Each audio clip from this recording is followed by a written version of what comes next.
जैसा कि आप लोगों को पता है, मेरे पति का ब्रेन हेमरेज हुआ था 2021 में। ये हमारे पति है राजेश जी। ब्रेन हेमरेज होने के बाद मतलब ब्रेन हेमरेज हुआ था बीपी के वजह से। इनको पहले बीपी नहीं था, अचानक कहाँ से उतना बीपी आया, क्या हो भी सकता है तो इनको पता नहीं चला, ये समझ नहीं पाए कि इनको बीपी है। श्री शिवाय नमस्तु। हम दोस्तों, आप लोग कैसे हैं? भगवान की कृपा से आप लोग अच्छे होंगे। पूजा राजेश ब्लॉग में आप लोगों का स्वागत है। राधे राधे। तो जैसे कि हम बता रहे थे कि इनका ब्रेन हेमरेज हुआ था 2021 में। तो इनको पहले बीपी का प्रॉब्लम नहीं था, हो भी सकता है तो हम इनको समझ नहीं आया कि हमको बीपी है, चाहे हमको कोई परेशानी हो रहा है। अचानक उस दिन 13 फरवरी के दिन में, शनिवार का दिन था, 13 फरवरी का दिन था, मतलब तारीख था, और 2021 ईस्वी चल रहा था। उस समय इनका ब्रेन हेमरेज हुआ है। उस समय से आज तक ये 6 महीना कोमा में रहे। 6 महीना कोमा में रहे। 2-2.5 महीना में इनका फिर से डबल सर्जरी जब हम करवाए, बोन लगा इनका। तो जब ये कोमा में थे ना, प्रॉपर कोमा में थे, आँखों भी नहीं खुलता था। एक दिन अचानक इनको होश आ रहा था, मेरा ही नाम ले रहे थे, पू पू पू करके ऐसे किए, लगा कि इनको होश आ जाएगा। उस समय तो मेरा रूह पूरा काँप गया था, डर के हमारे आँख से मतलब खुशी से आंसू अड़वाने लगा, डर से पैर हाथ काँपने लगा कि इनको हो क्या गया। लेकिन ये नहीं समझ पाए कि इनको होश आ रहा था। लेकिन उस दिन इनको आ जाता होश, तो आज ये ठीक हो जाते हैं। वो जो जितना लेट हुआ उसके वजह से आज तक ये कोमा में ही, अब 6 महीना कोमा, धीरे धीरे आँख खुला। जब इनका डबल सर्जरी होने के बाद आँख खुला, तो पहले जब बोलते थे ना राजेश जी, तो थोड़ा सा ऐसे दिखते थे, फिर नज़र घुमाने लगते, सुनाई भी नहीं देता था इतना। मतलब ये भाग में जो है कोई असर नहीं था, राइट साइड में, दाहिने साइड में था। चुट्टी भी काटिए या कान में कुछ भी, कोई असर नहीं था, कोई भी असर नहीं था। दाहिना हाथ पैर कोई असर नहीं था। उसमें धीरे धीरे एक्सरसाइज से भगवान का मतलब आप आशीर्वाद समझिए कि कुछ समझिए। तो इनको सुनाई भी नहीं देता था, थोड़ा सा असर मतलब गर्दन घुमाते थे, लेकिन समझते थे, देखते नहीं थे। ब्रेन हेमरेज के समय ये आँख इनका हेमरेज हो चुका है। वो आगे आपको बताएंगे कैसे कैसे पता चला, कैसे हम लोग जाने कि इनको दिखाई नहीं देता है। दूसरे के आँख के बारे में भी हमको उतना नहीं है पता, क्योंकि चलिए वैसे भी छोड़िए बात को, आगे आपको बताएंगे। और जो हाँ, ये जो दाहिना हाथ इनका, यहाँ का मसल्स पूरा कमज़ोर हो चुका था। उस समय पता नहीं चला कि इनके मतलब हाथ पैर एक साथ सुने, ये चल नहीं पाएंगे। हमको क्या लगता था ऑपरेशन होगा ना, ये ठीक हो जाएंगे, पहले के जैसे हो जाए। ये नहीं जानते थे इनको कि ये ठीक नहीं हो पाएंगे। ठीक हुए हैं, बहुत हद तक ठीक हुए हैं। ऐसा पेशेंट जब ब्रेन हेमरेज होने के बाद बहुत को तो मतलब बचना मुश्किल होता है, ये बच गए तो भगवान का आशीर्वाद है हमारे ऊपर। इसीलिए क्योंकि डॉक्टर तक जवाब दे दिए कि ऐसे पेशेंट कभी ठीक, ऑपरेशन के समय भी कुछ हो सकता है। चाहे यहीं भी बोले थे कि रास्ता में ले जाते समय, लेकिन महादेव का उस समय मेरे पर कृपा था। वो चाहते थे कि इनको ये जीवन देखना ना पड़े, क्योंकि एक सुहागिन और विधवा में जीवन में बहुत फ़र्क होता है। आदमी उसको किस नज़र से देखता है शायद वो आपको पता नहीं है। जब इस स्थिति में हमको हमारे फैमिली वाले या चाहे बगल के रिश्तेदार हो या आसपास के लोग हो, किस नज़र से देखते हैं, क्या क्या बोलते हैं, जो बीतता है जिस पे वही समझ सकती है। तो इस हाथ पैर में जो मसल्स आया है, मालिश और एक्सरसाइज से लगातार 4 सालों 4.5 सालों से एक्सरसाइज होना, इस पैर का यहाँ का जांघ का मसल्स यहाँ का पूरा गल गया था।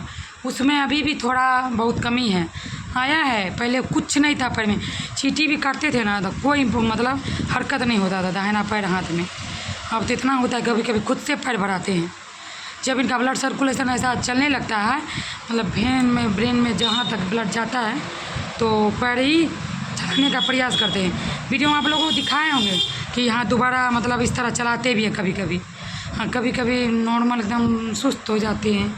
एक्टिव रहते हैं तो बहुत कुछ करते हैं, जब ये एक्टिव नहीं रहते हैं तो कुछ नहीं करते हैं। हमको क्या मालूम कि सर्जरी के बाद और जीवन बद से बदतर हो जाएगा। डॉक्टर वैसे भी कोई किसी को नहीं बताता है कि आपका पेशेंट का ये हाल हो जाएगा, इनका ये स्थिति हो जाएगा। हम सोचते थे रोज़ की ठीक हो जाएंगे। हर दिन मेरे मास्टर साहब बुलाएंगे, पूजा कहाँ गई, ये आवाज़ सुनने के लिए आज तक मेरा कान तरस गया। 4-5 सालों से आज तक इनका आवाज़ नहीं सुने। बस बोलते हैं जैसे पहले बात करते थे हमसे, सारा बात पूजा कहाँ गई, इधर आओ जी, ये पकड़ो जी, वो चीज़ सुनने के लिए मेरा जीवन तरस गया है। जब दोबारा सर्जरी होके आए, सब कुछ हुआ, दिखाई सुनाई भी मतलब सुनाई भी नहीं देता था। धीरे धीरे इनको हमेशा जब से इनका मतलब ये हुआ है ना, हर दिन इनसे हम बात करते हैं, कोई ना कोई बात करते रहे। मेरा दोनों भाई हो, बहन हो या मेरा बेटा, हर दिन कुछ ना कुछ नॉर्मल आदमी की तरह, भले ही ये ना बोलते हों, नॉर्मल आदमी की तरह इनसे बात करते रहते थे। एक दिन अचानक क्या हुआ, जब हम पटना में फ़्लाइट लेके रहे थे, मतलब हमको आने में डर लगता था कि इनको कैसे ले जाएंगे, इनको राइस ट्यूब, ट्राइकोस्टोमिक सारा कुछ लगा हुआ था। तो डॉक्टर बोलते थे घर ले जाइए, कर लेंगे, लेकिन हमको डर होता था हम नहीं कर पाएंगे, इसलिए पटना में डेरा लेके फ़्लाइट लिए थे 11,000 रुपया में।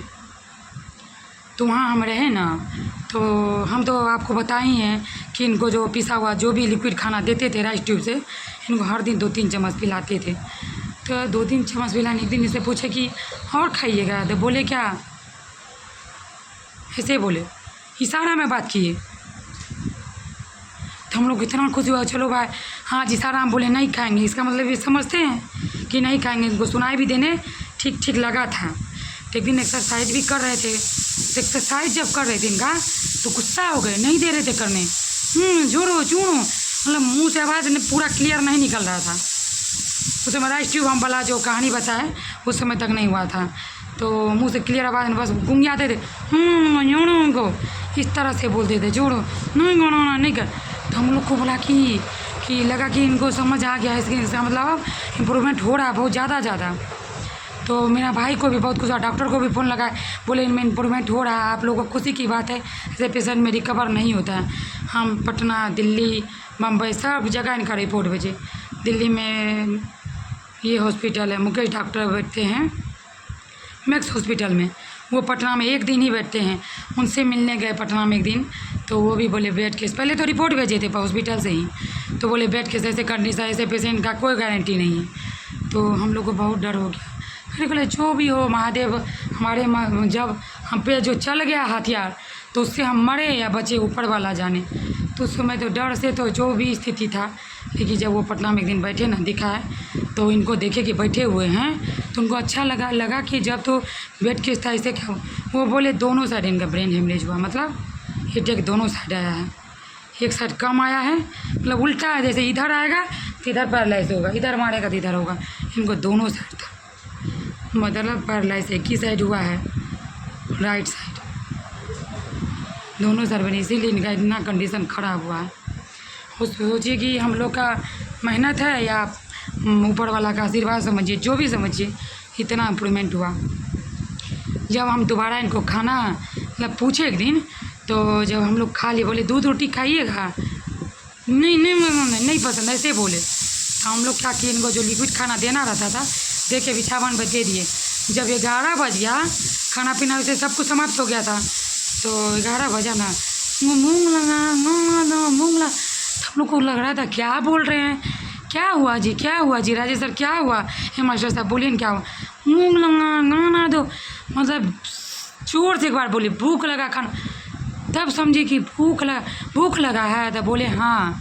जब हम उस समय हम लोग इतना मतलब खुशी हुआ, वो फिर आपको बता नहीं सकते हैं कितना हम लोग खुश हुए। तब जाके 11 बजे रात में इनके लिए हम 2 रोटी बनाए, दूध रखे थे इनके लिए सुबह के लिए, दूध रोटी घूरे मीस के तो बड़ा टुकड़ा दिए, इनको चम्मच से खिलाए, कुर्सी पे बैठाए, चम्मच से खिलाए, पूरा दूध रोटी खाए। उस दिन हमको इतना खुशी हुआ, लगा कि अभी ठीक हो जाएंगे। हुआ इम्प्रूवमेंट, हम नहीं करे नहीं हुआ, लेकिन 6 महीना कोमा में रहने के बाद पेशेंट का क्या हाल होता है, मतलब बहुत हद तक इम्प्रूवमेंट हुआ। ट्राइकोस्टोमिक भी निकला, राइस ट्यूब भी हटा, राइस ट्यूब तो हम घर पे आके हटवाए, यहाँ सहरसा जब आए हैं तब। उस दिन हमको लगा कि जैसे जलेबी माँ बोलते थे खाइएगा, जलेबी इनको बहुत पसंद, आम जलेबी इनको ये सब चीज़ बहुत प्रिय था, मिला में जाए तो इनके लिए जलेबी लाना है। तो उस दिन अच्छा लगा, केला भी देते थे तो केला खाते थे, रात में बिस्किट मांगते थे, भूख लग गया था इसको बिस्किट देना था, मतलब मांगने लगे, खाना दो खाना, बिस्किट भी दिए तो बिस्किट भी खा लिए। तो उनको लगा कि इनको भूख मतलब लिक्विड खाना से इनका डाइट पूरा नहीं होता है, पच जाता था। तो धीरे धीरे उनको ज़्यादा खाइए खाना दे ले, उसी समय से इन पर खाना देने का आदत डाले आप लोग यदि किसी भी भाई बहन के साथ ऐसा स्थिति है तो आप लोग घबराइए नहीं, हर दिन प्रयास कीजिए, थोड़ा सा ही कीजिए लेकिन हर दिन प्रयास कीजिए। एक दिन आप लोग का भी जीवन इस तरह से बदलेगा, आप लोग के भी हस्बैंड इस तरह से खाएंगे पिएंगे और बात भी करेंगे, इसलिए घबराइए नहीं। आज के ब्लॉग में इतना ही बोलना चाहते हैं। ब्लॉग अच्छा लगे तो लाइक कमेंट सब्सक्राइब जरूर कीजिएगा। राधे राधे।